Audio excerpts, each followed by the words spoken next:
नमस्कार। Rajesh Pilot government polytechnic college Dausa के YouTube channel पर आपका स्वागत है। मैं अनिल अजमेरा, एचओडी कंप्यूटर्स। आज हम बीटीआर जोधपुर के CS 308 के क्वेश्चन पेपर के सॉल्यूशन के बारे में अध्ययन करेंगे। Question number 7, explain characteristics and limitations of firewall. Firewall की क्या कैरेक्टरिस्टिक्स होती है और उसकी क्या लिमिटेशंस होती हैं, क्या सीमाएं होती हैं। तो इसका आंसर है the characteristics of a good firewall are all traffic from inside और outside and vice versa must pass through the firewall. इसकी जो एक अच्छी गुड फायरवॉल की कैरेक्टरिस्टिक ये है, उसकी विशेषता ये होती है कि आने और जाने वाला सारा ट्रैफिक फायरवॉल के थ्रू ही पास होगा, चाहे वो आउटसाइड वर्ल्ड से सिस्टम के अंदर आ रहा हो या सिस्टम से आउटसाइड वर्ल्ड में जा रहा हो, दोनों फायरवॉल के थ्रू ही पास होते हैं। टू अचीव दिस, इसे प्राप्त करने के लिए जो लोकल नेटवर्क है उसको फिजिकली ब्लॉक किया जाता है और एक्सेस केवल फायरवॉल के थ्रू ही परमिट किया जाता है। मतलब एक ही एंट्री और एक ही एग्जिट पॉइंट होना चाहिए सिस्टम के लिए। यदि उसके थ्रू नहीं आएंगे तो फायरवॉल इफेक्टिव नहीं होगी। Only the traffic authorised as per local security policy should be allowed to pass through it. Secondly, the firewall itself must be strong enough so as to render attacks on it useless. और firewall इतनी strong होनी चाहिए, इतनी मजबूत होनी चाहिए कि जो भी अटैक किए जाएं इंटरनल सिस्टम के ऊपर वो उनको डिफेंड कर सके, उनको रोक सके। अब लिमिटेशंस क्या हैं फायरवॉल की, मतलब उसकी क्या सीमाएं हैं। नंबर 1 है इंसाइडर्स इंट्रूशंस।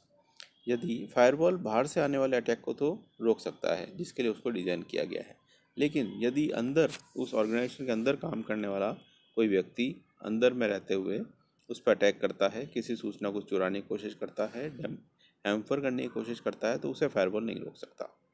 ये किस तरह के अटैक्स को रोकने में फायरवॉल सक्षम नहीं होती। सेकंड चीज़, डायरेक्ट इंटरनेट ट्रैफिक।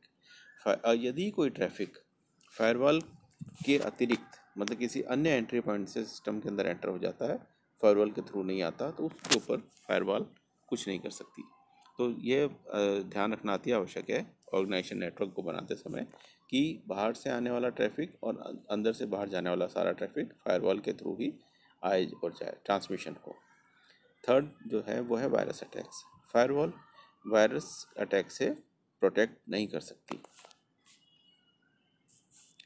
सेकंड है question number 7 part B, explain packet filter firewall. Packet filter firewall को समझाइए। A packet filter applies a set of rules to each packet and based on the outcome decides to either forward or discard the packet. एक packet filter जो होता है वो सभी आने वाले पैकेट के ऊपर एक कुछ सेट ऑफ रूल्स अप्लाई करता है। यदि वो पैकेट्स उन रूल्स को फॉलो करते हैं, इनको अनुसार वो सही होते हैं, तो इनको वो आगे अलाउ कर देता है अथवा उनको डिस्कार्ड कर देता है। सच ए firewall involves A router.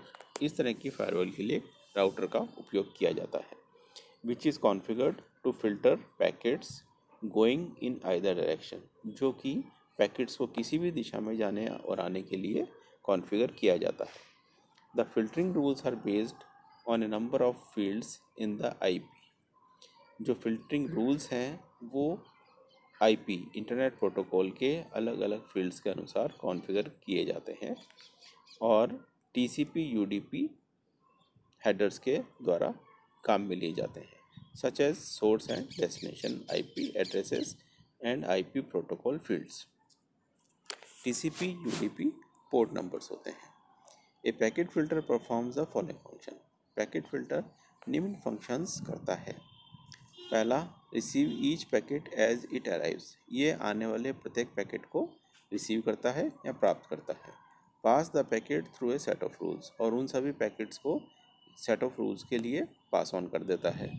If there is no match with any rule take the default action. यदि जो पैकेट्स इसने पास ऑन किए हैं वो किसी भी रूल के साथ मैच नहीं करते, तो उस केस में डिफ़ॉल्ट एक्शन लिया जाता है।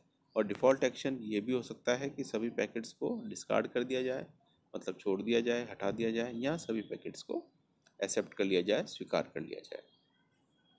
The chief advantage of the packet filter is it's simplicity. जो इसकी मुख्य विशेषता है पैकेट फिल्टर की वो इसकी सरलता है या सिंप्लिसिटी है। Packet filters are very fast in their operating system. और पैकेट फिल्टर्स काफ़ी तेज़ गति से कार्य करते हैं।